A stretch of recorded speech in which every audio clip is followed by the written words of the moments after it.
మీ business ఏదైనా మీ ఊర్లో promotion చేయాలంటే అది సుమన్ టీవీతోనే సాధ్యం. ఇప్పుడే సంప్రదించండి.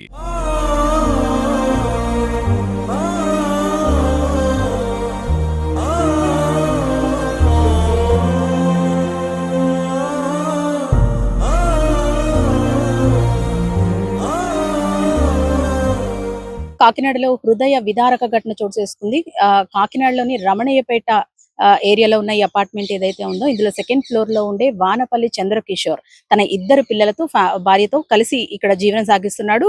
గత 7 ఏళ్ల క్రితమే వీళ్ళకి వివాహం అయింది. అయితే ONGC లో అసిస్టెంట్ అకౌంటెంట్ గా కిషోర్ పనిచేస్తున్నాడు. అయితే ఇద్దరు పిల్లలు కూడా 7 సంవత్సరాల ఒకళ్ళు, 5 సంవత్సరాల ఒకళ్ళు, ఇద్దరు పిల్లలు కూడా ఆ చదువుల్లో రాణించలేరేమో అన్న అనుమానంతో వాళ్ళిద్దరిని కూడా చంపేయడం జరిగింది. అది కూడా నీళ్ల బకెట్లో, నిండుగా ఉన్న నీళ్ల బకెట్లో చేతులు వెనక్కి కట్టేసి పిల్లల్ని అందులో ముంచి చంపేసిన తర్వాత, అంటే వాళ్ళు చనిపోయారని నిర్ధారించుకున్న తర్వాత తాను కూడా ఉరి వేసుకుని ఆత్మహత్య చేసుకున్నాడు. ఈ ఘటన అంతా కూడా నిన్న ఉదయం జరిగింది.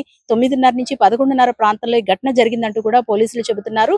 ఏదైతే హోలీ సందర్భంగా ONGC లో ఎంప్లాయీస్ అందరూ కూడా హోలీ ఫెస్టివల్ ని జరుపుకునే నేపథ్యంలో ఉదయాన్నే ఫ్యామిలీతో తను ONGCకి వెళ్ళడం జరిగింది.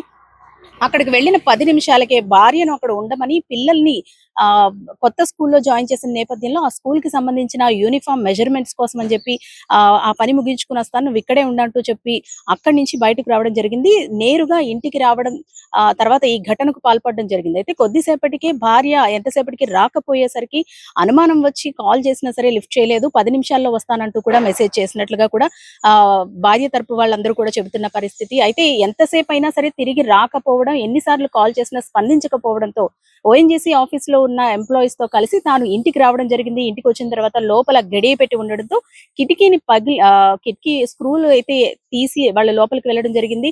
అయితే హాల్లో తను ఉరివేసుకుని ఆత్మహత్య చేసుకున్నాడు. పిల్లలు ఏమయ్యారన్న అనుమానంతో బాత్రూమ్ లో చూడగా 2 నిండు బకెట్లలో పిల్లల చేతుల్ని తాళ్లతో కట్టేసి ఆ బకెట్లలో ముంచిన ఘటన అయితే మనకి కనిపిస్తోంది. అది చూడడానికి ఎంత హృదయ విదారక ఘటన అంటే ఎంత దారుణం అంటే, పసి పిల్లలు 7 సంవత్సరాలు 5 సంవత్సరాల పిల్లలు కనీసం ABCDలు కూడా పూర్తిగా రాని వయస్సులోనే వాళ్ళు చదువుల్లో రాణించలేరు అన్న అనుమానంతో ఈ ఘటనకు పాల్పడ్డట్టుగా కూడా ఇక్కడ అందరూ చెబుతున్నారు. అయితే ఈ కొద్దిపాటి దూరంలోనే తను రోజు కూడా ట్యూషన్ కి తీసుకువెళ్తూ ఉంటాడంట. 8 గంటలకు ట్యూషన్ అయిపోయినా సరే ఆయన 7:30కే వచ్చి అక్కడ కూర్చోవడం, చాలాసేపు పిల్లల కోసం బాధపడడం, వీళ్ళు చదవలేకపోతున్నారు లేదంటే ఫీజులు కట్టలేకపోతున్నారంటూ కూడా అక్కడ కొంతమందితో వాపోయినట్లుగా కూడా వాళ్ళంతా చెబుతున్నారు. ఇంతకు ముందు కూడా ఒక మంచి స్కూల్లో పిల్లలకి ₹1,00,000 ఫీజులతో మంచి స్కూల్లో చేర్పించాడు. ఒకళ్ళు 1వ తరగతి, ఒకళ్ళు UKG చదువుతున్నారంటూ కూడా చెబుతున్నారు. అయితే తాను ఫీజులు కట్టలేక ఒక చిన్న స్కూల్ అంటే అదేం ప్రభుత్వ పాఠశాల కాదు, ఫీజులు లేని స్కూల్ కూడా కాదు, దాదాపు 50,000 ఫీజు పే చేసే విధంగా కూడా వేరే స్కూల్ కి మార్చిన నేపథ్యంలో అంటే తన మానసిక పరిస్థితి అంతకంతకు దిగజారిపోతూ వస్తుంది. అంటే ఇప్పుడే నేను ఈ వయసులోనే పిల్లలకు ఫీజులు చెల్లించలేకపోతే వాళ్ళు పెరిగి పెద్ద అయిన తర్వాత వాళ్ళని చదివించగలనా అన్న ఒక అనుమానంతో, వాళ్ళ భవిష్యత్తును నేను నాశనం చేస్తానేమో అన్న ఒక అనుమానంతో పసి వయసులోనే వాళ్ళని చిదిమేయడం జరిగింది. ఎంత హృదయ విదారక ఘటన అంటే, మన కడుపుని పుట్టిన పిల్లలకి చిన్న దెబ్బ తగిలితేనే తల్లిదండ్రులు అల్లాడిపోతారు. అలాంటిది వాళ్ళు నీళ్ల బకెట్లో ముంచినప్పుడు వాళ్ళు అంతగా అల్లాడుతున్నా సరే అసలు చలించకుండా పూర్తిగా ప్రాణం పోయిందని నిర్ధారించుకున్న తర్వాత అక్కడ వాళ్ళను వదిలేసి హాల్లోకి వచ్చి తాను ఉరి వేసుకుని ఆత్మహత్య చేసుకున్నాడు. ఇది ఎంత దారుణమైన ఘటన అంటే, భార్య తనూజ లేకపోవడం, వాళ్ళ ముగ్గురు అలా చనిపోవడం కూడా ఎంత హృదయ విదారక ఘటన. అలాగే వాళ్ళు ఇక్కడికి వచ్చిన తర్వాత హాల్లో భర్తను చూసిన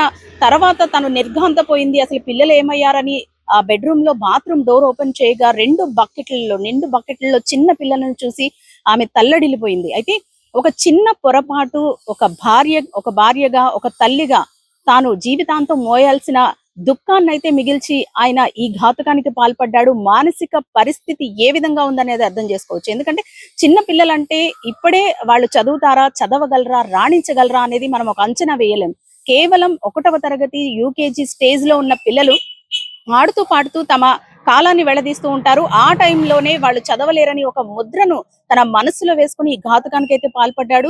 ప్రస్తుతం సత్వరం పోలీసులు అయితే గనక కేసు ఇన్వెస్టిగేషన్ చేస్తున్నారు. కేవలం చదువుల విషయంలోనే ఈ ఘటన జరిగిందా అన్న కోణంలో, లేదంటే భార్యాభర్తల మధ్య ఏమైనా గొడవలు ఉన్నాయా, మరి ఏ కారణాలు ఉన్నాయా అన్న అనుమానం కూడా వాళ్ళు వ్యక్తం చేస్తున్నారు. ఈ విధంగా కూడా పోలీసులు దర్యాప్తు చేస్తున్నారు. కెమెరా పర్సన్ చిన్నాతో అనుశ్రీ, సుమన్ టీవీ, కాకినాడ.